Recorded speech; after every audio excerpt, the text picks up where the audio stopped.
VR and sim racing. There's simply no better way to feel like you're actually in the driver's seat, and earlier this year we introduced you to the Pimax Crystal and compared the VR experience to triple screens. With the newer Crystal Lite, Pimax is aiming to make a high-end VR experience more affordable while still offering the same high resolution and most of the relevant specs compared to the high-end kit we tested then for around 1.5k bucks. With the Lite, Pimax has now managed to cut this price by almost half, which should make it attractive to a much wider audience of buyers. Does it succeed, or what is lacking? Let's find out.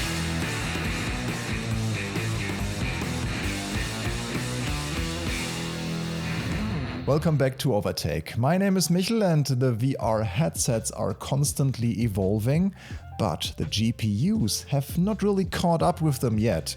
The NVIDIA RTX 5000 series is just around the corner for 2025, so virtual reality can finally expect another performance boost. But finding ways to get smooth performance out of a headset without a game, or in our case a racing sim that looks terrible, remains extremely important. Luckily, the Pimax Crystal Lite comes with some features that helps with this already on board.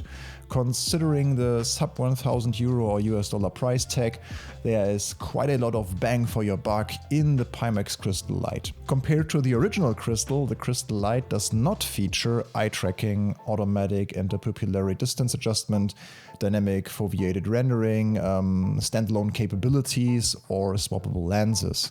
In all other regards, they are virtually identical, however. The Crystal Lite comes with glass aspheric lenses that create a larger sweet spot, meaning that the image is sharper in a bigger area before becoming less sharp towards the edges. What also helps with sharpness and clarity is the 2880 by 2880 resolution per eye and a pixel density of 35 ppd. The displays are QLED and feature local dimming, pass-through capabilities, an FOV field of view of 130 degrees, and variable refresh rates of 60, 72, 90 and 120 Hz. This results in a remarkably sharp image, something we immediately noticed when firing up the headset and putting it on for the first time without being in-game yet. Even the home screen is impressively sharp with no clarity issues in the distance to speak of. The high native resolution of the displays shine through in this regard. And this continues in the racing sims as well. We tried the headset in Automobilista 2 and iRacing and were impressed with the clarity in both.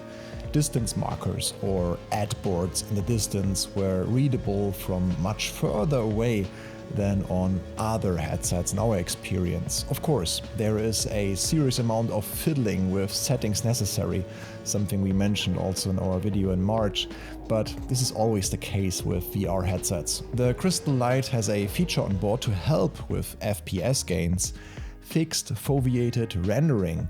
What this means is that the image is rendered at a lower resolution outside of a set field of view, so mostly in your peripheral vision with blurry edges in that case of the fixed version. While the original Crystal featured dynamic foveated rendering, which then uses eye tracking to follow your vision to render that area in a higher quality, which leads to slightly better results than the fixed variant of the Lite. However, in our experience, this still was not quite enough to get to the 90 FPS target without significantly reducing graphics settings, even with a RTX 4080 Super on one of our nice SimRig PC setups. This is where the upscaling functions come in to save the day. Those who are familiar with the OpenXR toolkit will know the benefits. The image is rendered at a lower resolution and then upscaled to use less hardware resources. With it, we were able to essentially double our FPS in some instances without significantly sacrificing visual quality. What would be a quality move on your behalf is to hit the subscribe button, leave a like and activate the notification bell if you like what we're doing here on Overtake. That way you won't miss any of our videos. For now, back to VR goodness. The Pimax Crystal Lite is a high-end VR headset despite skipping a few features compared to the normal Crystal, and that shows in its visuals. The clarity and sharpness are quite impressive due to the high native resolution, so look no further if you really want that visual fidelity from a VR headset. There is no question that this is a very good piece of hardware. All of this applies to the headset being connected to your GPU via DisplayPort, simply because there is no other way. The Pimax Crystal Lite deliberately does not feature standalone capabilities nor a wireless mode, saving components and therefore weight. The headset weighs in at 850 grams, 250 less than the original model according to Pimax. So with the standalone capabilities missing, this is not really a disadvantage for us sim racers. It's more even like a bonus if you plan on really using the unit only for sim racing and not playing like, some funny standalone VR games or something. That doesn't mean that the Crystal Lite is a compact piece of hardware now. In fact, the headset is still quite big. So how does it work for ergonomics? A very important element for sim racing, especially if you go like endurance racing and stuff. This of course is different depending on the shape of your head, your preferences, how sensible you are, your face shape, whatever. But the Crystal Lite is now quite front heavy because it doesn't have the battery pack that the original Crystal had in the back of the head strap. This can be somewhat mitigated by adjusting the top strap of the headset, but it could use a more comfortable face mask to increase long-term comfort, if you ask me.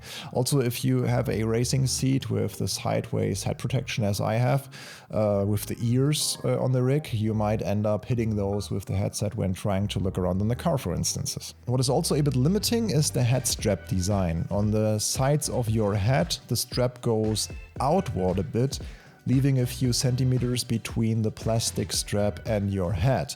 This is where the DTS headphones are mounted, which do a good job in the sound department really, but are essentially mini speakers. If you don't want anyone else who might be in the room to hear the in-game sound, you need another set of headphones, and the popular over-ear headsets do not really fit with this design. Earbuds would be another alternative. Honestly, I also prefer them, but we still feel like this could have been solved a bit better. Additionally, we are surprised to find that the 5-meter cable that the Crystal Lite uses is hard-mounted to the headset. Without the standalone capabilities, there is no need to remove it, but we immediately had to think about what happens when the cable itself breaks for whatever reason. You could, not just swap out the cable in that case, but would have to send in the entire device to get it repaired. All of this being said, the drawbacks are relatively minor and there should be ways around them. Pimax themselves even have upgrades in their store, such as different versions of a facial foam for comfort kit, or a different head strap specifically designed to increase comfort while wearing the headset for longer periods. Alongside the new flagship Crystal Super, which looks like it's replacing the original Crystal and has an even more higher resolution, but is also, more than double the price, Pimax also announced the introduction of Pimax Prime. This subscription program is now a necessity when buying a Crystal Lite or pre-ordering a Crystal Super. In addition to a one-time payment, a monthly membership fee of $11.99, so about €11.50, needs to be paid either over 24 months or all at once for a 10% discount. In the Crystal Lite's case, this means a one-time payment of, we talk in euros now, 579 plus taxes, that's 110 additional, plus the 24-month membership fee. Depending on your payment method, this brings the total up to 965.25, so roughly 1,000 euros. Once the 2-year membership is up, you fully own the headset and keep using the software without a new subscription. Pimax Prime comes with a list of benefits, such as early access to new software features, priority tech support, flexible returns, and invitations to member-only events. It still seems quite complicated compared to the usual pay-once model, though although doing that is still an option. You can also go like to partner stores in your region. You don't have to buy the unit from Pimax directly. So in theory, users shouldn't have a different experience compared to the previous payment model, but at first glance it looks really overcomplicated with this subscription and not really transparent how Pimax structured this on their website and their store. But all things considered, we quite liked our time with the Pimax Crystal Lite. You might have to fiddle with it a bit to get 100% comfortable, but fiddling with the settings is to VR what the winner's milk is to the Indy 500. Both are unimaginably without the other. For us, the Pimax Crystal Lite is an 8 out of 10. If the weight was a little more balanced and more common headphones would fit over it, it would easily score even higher. We hope our Crystal Lite review has helped you. As always, it should serve as a base for you to make an informed decision should you consider purchasing one. Let us know your VR favorites and about your experiences in the comments below. Here's also our video that we mentioned throughout this video that we took in March about VR versus triples. Thank you for watching and see you next time. Bye bye.